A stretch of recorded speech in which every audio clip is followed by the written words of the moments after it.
சகோதர சகோதரிகளே, பலந்தரும் தேவன் எபிசோட் 1321 கர்த்தரை துதிக்கிறேன், மகிமைப்படுத்துகிறேன். இந்த நாளிலும் நீதிமொழிகள் 8:17 சொல்லுகிறது, என்னை சிநேகிக்கிறவர்களை நான் சிநேகிக்கிறேன், அதிகாலையில் என்னை தேடுகிறவர்கள் என்னை கண்டடைவார்கள். 2 காரியங்கள் இங்கே குறிப்பிடப்பட்டிருக்கிறது. ஒன்று, ஆண்டவரை நாம் சிநேகிப்போமானால் ஆண்டவர் நம்மை சிநேகிப்பார். ஆபிரகாம் அழைத்த பின்னாடி, ஆண்டவருடைய அழைப்பிற்கு பின்னாடி ஆண்டவரை சிநேகித்தான். ஆண்டவர் ஆபிரகாமை அழைக்கிற பொழுதெல்லாம் அடிக்கடி என் சிநேகிதனாகிய ஆபிரகாமே என்று அழைத்திருக்கிறார். ஆண்டவரை சிநேகியுங்கள், அவர் உங்களை சிநேகிப்பார். இந்த உலகத்திலே என்னை சிநேகிக்க ஆள் இல்லையே என்று கலங்க வேண்டாம். நீங்கள் ஆண்டவரை சிநேகியுங்கள், அவர் உங்களை சிநேகிப்பார். அந்த சிநேகத்தை காட்டிலும் உலகத்திலே பெரிய சிநேகம் எதுவுமே இல்லை.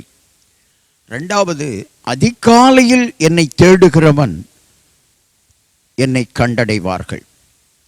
அதிகாலையில் என்னை தேடுகிறவர்கள் என்னை கண்டடைவார்கள். காலையில் எழுந்து ஜெபிக்கிற பொழுது கர்த்தருடைய மகிமையை காண முடியும். அந்த நாள் முழுவதும் பிரகாசமாய் மகிழ்ச்சியாய் அமையும். இந்த 2 காரியங்களை உங்கள் வாழ்க்கையில் கடைப்பிடியுங்கள். அதிகாலையில் எழுந்து ஜெபியுங்கள். இயேசு கிறிஸ்து அதிகாலையில் இருட்டோடு எழுந்து ஜெபிக்க போயிருக்கிறார், ஜெபித்திருக்கிறார். அது அவர் கற்றுத்தந்ததை போல அதிகாலையில் ஜெபியுங்கள். சங்கீதக்காரனாகிய தாவீது அதிகாலையில் எழுந்து ஜெபித்து ஆசீர்வாதங்களை பெற்றுக்கொண்டார். அது மாத்திரமல்ல, ஆண்டவரை சிநேகியுங்கள், அவர் உங்களை சிநேகிப்பார். கண்களை மூடி ஜெபிக்கலாம். எங்களை நேசிக்கிற நல்ல தகப்பனே, அதிகாலையில் யாரெல்லாம் ஜெபிக்கிறார்களோ அவர்கள் அந்த நாள் முழுவதும் மகிழ்ச்சியாய் இருக்கிறார்கள், இருக்க போகிறார்கள். அதுபோல ஆண்டவரை சிநேகிக்கிற பிள்ளைகள் இந்த உலக சிநேகத்தை காட்டிலும் ஆண்டவருடைய சிநேகத்திலிருந்து மகிழ்ச்சியை பெற்று கொண்டிருக்கிறார்கள்.